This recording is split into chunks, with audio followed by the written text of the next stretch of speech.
Greetings comic lovers and welcome back to Casually Comics, the channel where we chat all things comics, from reviews of comics new and old, to history, to anecdotes, to really wherever our whims take us. The Suicide Squad, or Task Force X, where did they come from? Who's on the squad? Well, I mean, okay, that's oh so many people. Let's focus on where they came from. The Suicide Squad has had a few iterations, the first appearing in The Brave and the Bold number 25 in 1959, created by Robert Kanigher and Ross Andru. And it was a different concept from the team that most people would recognize today. The modern concept is that of a group of criminals, or well, mostly criminals, enlisted against their will in many cases by Amanda Waller to stop threats that the heroes of the DC universe cannot be counted on to take out, or to handle clandestine missions for her and the government's nefarious purposes, mostly hers. Plausible deniability. That version of the team would first appear in Legends number 3 in 1987 and would be created by John Ostrander. Legends was an interesting event that often gets overlooked. That is when it comes to charting the flow of various DC events or just giant events in general. Even though it was actually the first big event post-Crisis, that's Crisis on Infinite Earths, was happened in 1985. This event would also set up a lot of the post-crisis status quos. Legends started in 1986 of November and ran through to 1987, ending in May. And oh boy, Legends, and all you were supposed to read to get the full story. I think that motion's supposed to be like going through a library shelf. I don't know why you're swimming through it. So the main plot unfolds in 6 issues, but there are tons of tie-in chapters. In fact, there are 22 in total. And they span across multiple titles in DC, and some are spin-offs. And because of that, the 6 main issues include tons of recapping. To date, meaning wait for it, at the time of this recording, there hasn't been an omnibus that collects absolutely everything. Instead, you can get all 6 issues packaged together, but not with all of these additional add-ons. Now, I need Cosmic Boy number 1. How dare you? Some of those issues are collected in other omnibuses or trades though. Not that, that will help you if you're trying to just get into Legends. I personally like all chapters to be in one place, even if the chapter only has one page that has to do with the tie-in. I'm that person. So DC, if you make that omnibus, you got one order. Totally worth it. Now, aside from reintroducing the world to the Suicide Squad, we would also get the first post-crisis introduction of Captain Marvel, Billy Batson, as well as the rebooted Wonder Woman. And this series would lay the groundwork for the founding of the Justice League International, which, yay, big yay from me. Booster Gold. So what is Legends about? Well, Legends is one of those 2 cosmic entities, immortal or just very long-lived, deciding that they were going to settle a wager or bet by playing with the lives of us mere mortals, using humans or aliens or just lesser beings, lesser, as pawns to prove a point. Tale as old as time. Darkseid, ruler of Apocalypse and apparently friends with the mysterious Phantom Stranger, makes a bet with him. This is that he can turn the DC universe against its heroes or legends. He uses the word destroy, but destroy doesn't mean kill. You just have to stop being a hero, because that's the same thing as a legend ending. This happens for a bit with Billy after he tricks him into thinking he killed somebody with the mystic lightning that transforms him into Captain Marvel. He was still called Captain Marvel at the time. Now he's called Shazam.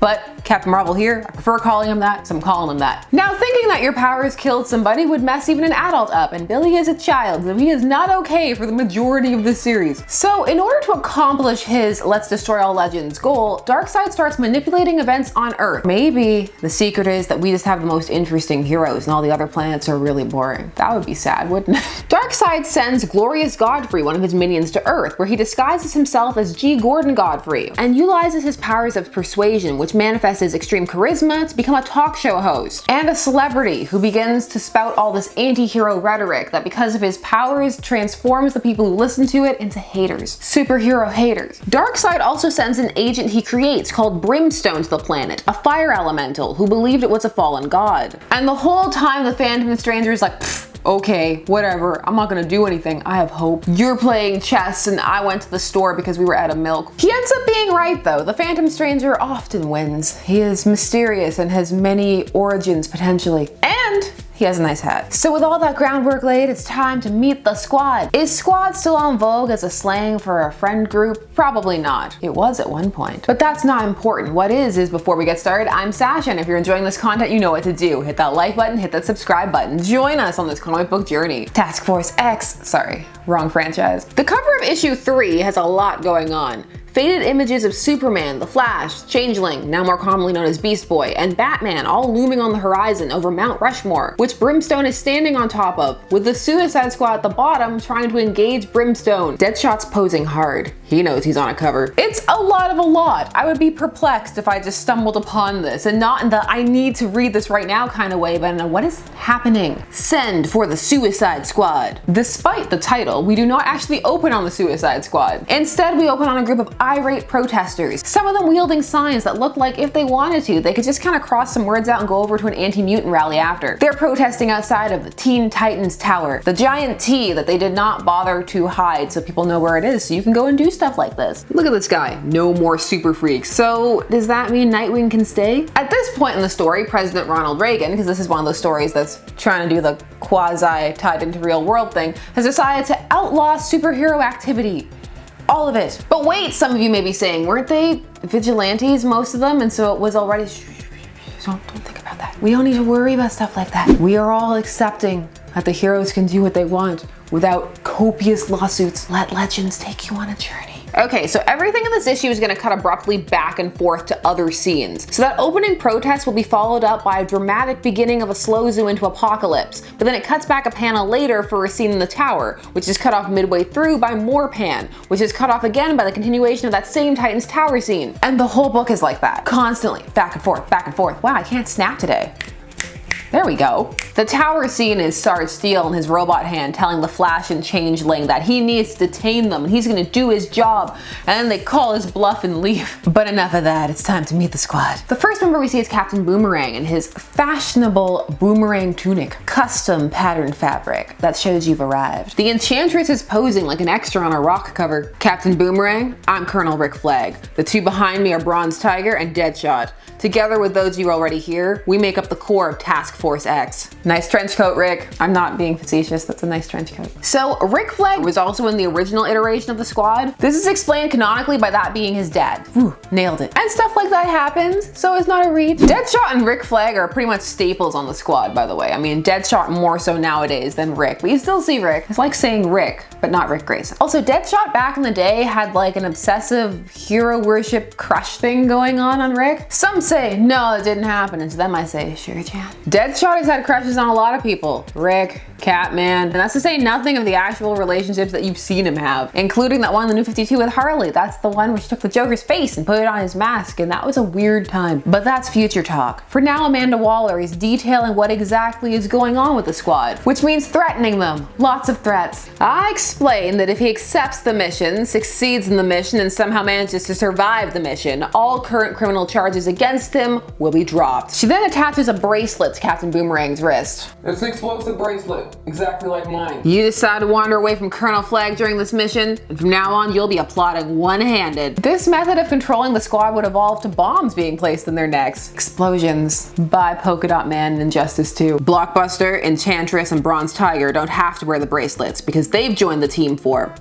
other reasons. So most of the team doesn't have to wear them. Got it. Seems legit. So other reasons. Why would you even say that? Like, way to sow the seeds of suspicion just for fun. We really want to hang out in a prison and eat prison food. So their mission, should they choose to accept it, and they have no choice, so they are accepting it, is to take down Brimstone, who's chilling atop Mount Rushmore because dramatic. So we're gonna leave the squad for a bit, and I'm gonna connect all of the subplots for you. I'm gonna tell you all about them in a row, so we don't have to hop back and forth. I mean, we could just ignore all of them, but where's the fun in that? Batman, his fashionable pink shirt, black blazer combo, is at the hospital with Jason Todd, Robin, who had been brutally beaten last issue by a mob of crazed anti-hero protesters. But Bruce, while shaken, refuses to give up being Batman, believing that the people actually still want inspiration from heroes. That, and he doesn't really know what else to do, and when he doesn't know what to do, he defaults to being Batman. So you can't take that away from him. Billy Batson, shaking from thinking he killed an opponent, is wandering the streets and vowing to never be Captain Marvel again. Which Darkseid, who is watching the proceedings on Earth, gloats about to the Phantom Stranger, who's just there hanging out with him, watching all this happen as well. Also, then Deadshot shows up with his retro screen, which he uses to recap things that already happened. Some directly last issue, and some in tie-in issues. Superman is talking with Reagan and saying that he will abide by the hero ban. Oh, and the Justice League of America are licking their wounds after a defeat. Particularly Cosmic Boy, who's really salty about being tossed around in time. Okay, that's really all you needed. Now back to the squad. They've arrived and they're gonna take out Brimstone. You really expect me to bring Brimstone down with this? They've made an experimental plasma rifle and it's got one shot. But one shot is all Deadshot needs. Sadly, they don't need him to make a headshot, he needs to make a chest shot. They've built it with the finest tech. They've teched all the tech, run all the equations, scienced all the science. So the rest of the team is really only there to ensure that he gets a clear shot. I mean, how useful is Captan Boomerang in a situation like this, honestly? Even the Enchantress with her mystical powers can't actually use them because it seems like the fire is sentient, so it's resisting her spells. Also, Bronze Tiger keeps calling her June Moon, which you may be like, why can't you use a code name, Bronze Tiger? But that's because Enchantress and June are kind of separate personalities, and when she starts to be like, call me Enchantress, it's a sign that she's losing control over herself and that her powers are causing her to sway towards the path of villainy. Well, Flyboy, you were right about this mission. It's definitely suicide. You sound almost pleased. Hey, you do your job, Colonel. I'll do mine. Maybe the personality profile on Deadshot is right. Maybe he does have a death wish. Oh yeah, he does. Back in the day, Deadshot was an actual suicidal member of the Suicide Squad. He would often try to get killed on missions and would hope for the most dangerous ones that would put him in the most peril. It's why one time he let Kyle Rayner just shoot him through the throat so that he could get close enough to make the shot that he needed, and that messed Kyle up for a while. Also, at first they're called Task Force X, but also the Suicide Squad, but by the time the solo series launched, they're just gonna be called Suicide Squad most of the time. But they do make tongue-in-cheek references to being called that before they are. So that whole line in the movie, what are we, some kind of Suicide Squad? Yes, it could be viewed as kind of cringy and make you want to crawl back into your seat, but it's actually pretty accurate. They did stuff like that. Anyway, Blockbuster is killed after Brimstone picks him up and crushes him, setting a precedent that the squad is going to have a high turnover rate. Shoot already, shoot! Whatever you say, spoil sport. Well, he of course makes his shot and Brimstone explodes, and that allows Enchantress to use her powers on him, turning him to a beautiful snowstorm. But she also needs to be knocked out by Bronze Tiger, because then she says she's going to take over the world. So honestly, not a bad first mission. Only lost one member, and it wasn't even Captan Boomerang. Take that, Blockbuster. The Suicide Squad would feature throughout the rest of the mini and would end off spinning off into their own book as mentioned, also by a Strander, so yay for tonal consistency. In fact, the squad end up being integral to what is going on, and Captan Boomerang has a particularly profound confrontation with Gordon Godfrey. If you're curious about the original Task Force X, aka Suicide Squad, they fought threats that defied conventional methods of defense. In their first adventure, they fight a giant lizard and launch it into space. So that was the Suicide Squad. It's a cool concept, sandwiched in between a lot.